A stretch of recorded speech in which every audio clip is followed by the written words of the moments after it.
Inflasi Indonesia pada akhir Juli 2022 menembus level 4,94% secara year on year.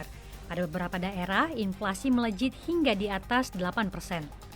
Di urutan pertama ada Jambi dengan laju inflasi mencapai 8,55%, disusul Sumatera Barat 8,01%, Bangka Belitung 7,7%, Riau 7,04%, dan Aceh 6,97%. Presiden Joko Widodo pun meminta agar kepala daerah berhati-hati.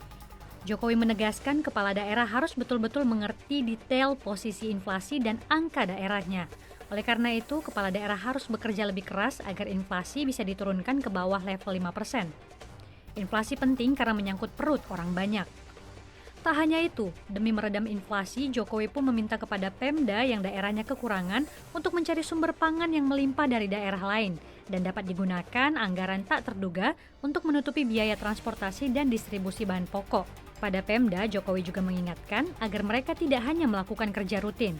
Pasalnya, pemerintah pusat mencatatkan belanja APBD masih mencapai 39,3%.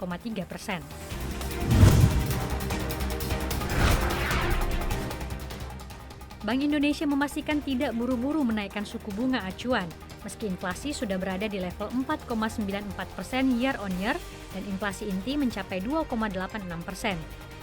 Gubernur Bank Indonesia Peri Warjio mengatakan BI belum perlu menaikkan suku bunga karena subsidi dan pengendalian pangan. Suku bunga rendah tetap berlaku demi menjaga stabilitas dan pemulihan ekonomi. Sementara itu, sejumlah kebijakan pengendalian inflasi yang diambil antara lain memastikan pasokan pangan yang melibatkan pemerintah pusat dan daerah. Kemudian ada tambahan subsidi energi agar tidak ada kenaikan harga yang memberatkan masyarakat. BI juga mengambil langkah pengendalian nilai tukar rupiah. Terlihat buktinya rupiah stabil di kisaran 14.700 secara rata-rata tahunan.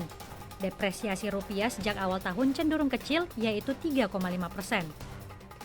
Tercatat Bank Indonesia telah menahan suku bunga acuan di level 3,5% selama 18 bulan beruntun.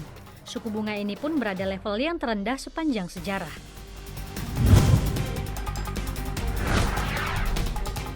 Presiden Joko Widodo buka suara perihal rencana pemerintah melakukan pembatasan pembelian BBM jenis subsidi seperti Pertalite dan juga solar subsidi.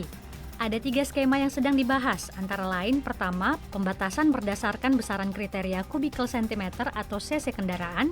Kedua, pembelian BBM subsidi hanya untuk kendaraan umum dan motor. Atau ketiga, hanya untuk warga yang tidak mampu berdasarkan data dan akan diberikan subsidi melalui PKH atau bantuan langsung tunai maupun bansos sembako. Yang jelas, Jokowi menegaskan pemerintah akan melakukan pembatasan agar pemakaian BBM bersubsidi lebih tepat sasaran. Jokowi pun mengakui persoalan penyaluran subsidi masih terkait dengan data. Sejumlah pemangku kepentingan masih berkutat dengan data di masing-masing instansi.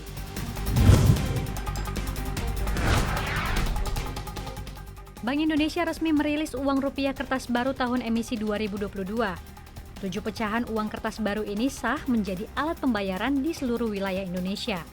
Uang kertas rupiah terbaru ini bernominal Rp1.000, Rp2.000, Rp5.000, Rp10.000, hingga Rp100.000.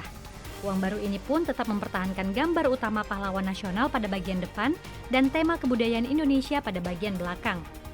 Menurut BI, 3 inovasi penguatan uang tahun emisi baru ini yakni desain warna yang lebih tajam, unsur pengaman yang lebih andal, dan ketahanan bahan uang yang lebih baik.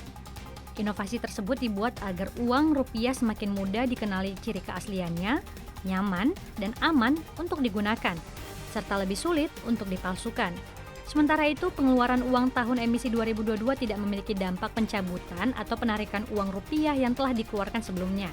Seluruh uang rupiah kertas maupun logam yang telah dikeluarkan sebelumnya masih tetap berlaku sebagai alat pembayaran yang sah di seluruh wilayah Indonesia.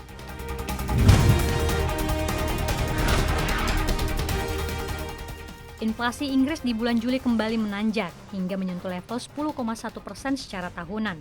Angka tersebut merupakan rekor tertinggi dalam 40 tahun terakhir. Tak berhenti sampai di situ, inflasi negeri Ratu Elizabeth ini diperkirakan akan menembus 15% pada awal tahun depan.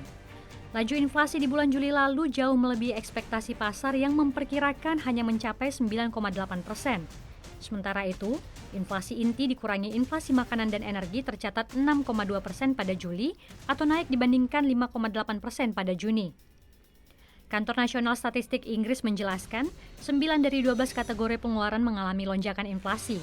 Kelompok pengeluaran makanan, pakaian, dan sepatu, restoran dan hotel, serta rekreasi dan budaya mengalami lonjakan inflasi yang sangat tajam pada Juli. Inflasi harga produsen mencapai 17% atau yang tertinggi dalam 45 tahun terakhir. Kenaikan tersebut mengindikasikan bahwa inflasi Inggris masih memanas ke depan.